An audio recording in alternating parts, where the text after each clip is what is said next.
गुरुजी, क्या घर के मंदिर में शिवलिंग और शिव परिवार दोनों एक साथ रख सकते हैं?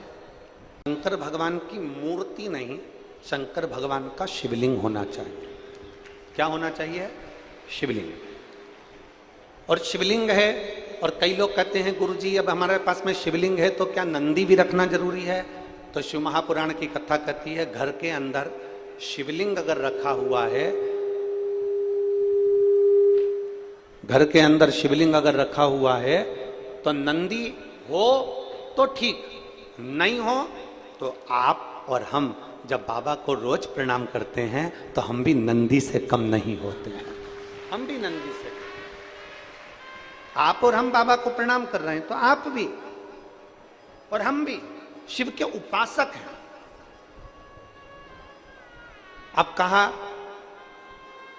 शिवलिंग रखें तो क्या साथ में पार्वती जी रखना जरूरी है, कार्तिकेय रखना जरूरी है, कि गणेश जी रखना जरूरी है? तो गणेश जी तो सबके घर में पहले से रहते हैं। बोलो सही है कि गलत है? जम के बोलो जरा। अब पार्वती जी की बात आई तो सब जितने भी बैठे हैं ना, सबके घर में कुल देवी तो होती ही है।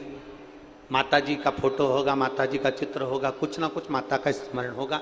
और नहीं होगा तो जो शिवलिंग होता है, आपको पहले भी वर्णन किया, जैसे ये जलाधारी, ये शिवलिंग, ये पानी बह रहा है, यहाँ गणेश जी, कार्तिकेय, अशोक सुंदरी, पार्वती जी, शंकर जी, मतलब पूरा की पूरा परिवार देवादिदेव महादेव का शिवलिंग के रूप में विराजमान।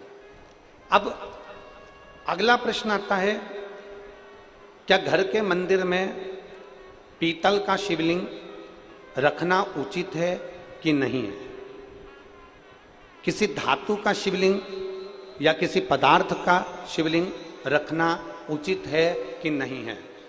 देवादिदेव महादेव की पवित्र कथा कहती है, यदि आप अपने जीवन में एक बार लिंग शिव महापुराण अगर सुनेंगे या लिंग पुराण को आप पढ़ेंगे, बाजार में से लाकर गीता प्रेस की लिंग पुराण का अगर वर्णन करेंगे तो उसके अंदर या शिव महापुराण के अंदर वर्णन किया गया, भगवान विष्णु, लक्ष्मी जी, इंद्रदेव, वरुण देव, गरुण देव, 33 कोटि देवी देवताओं ने सबने अपने अपने अनुकूल शिवलिंग का निर्माण किया। किसी ने पीतल का, किसी ने लकड़ी का, किसी ने पार्थिव का, किसी ने मोती का, किसी ने चांदी का, किसी ने तांबे का, किसी ने लोहे का, किसी ने माखन का, किसी ने दही का, किसी ने अन्य अन्य तरह के शिवलिंगों का निर्माण किया है। तो शिव पुराण कहती है तुम्हारे घर में अगर पीतल का शिवलिंग है तो भी रख सकते हो, धातु का शिवलिंग है तो भी रख सकते हो, मट्टी का शिवलिंग है तो भी रख सकते हो, चीनी का शिवलिंग है तो भी रख सकते हो, लकड़ी का शिवलिंग है तो भी रख सकते हो, पत्थर का शिवलिंग है तो भी रख सकते हो,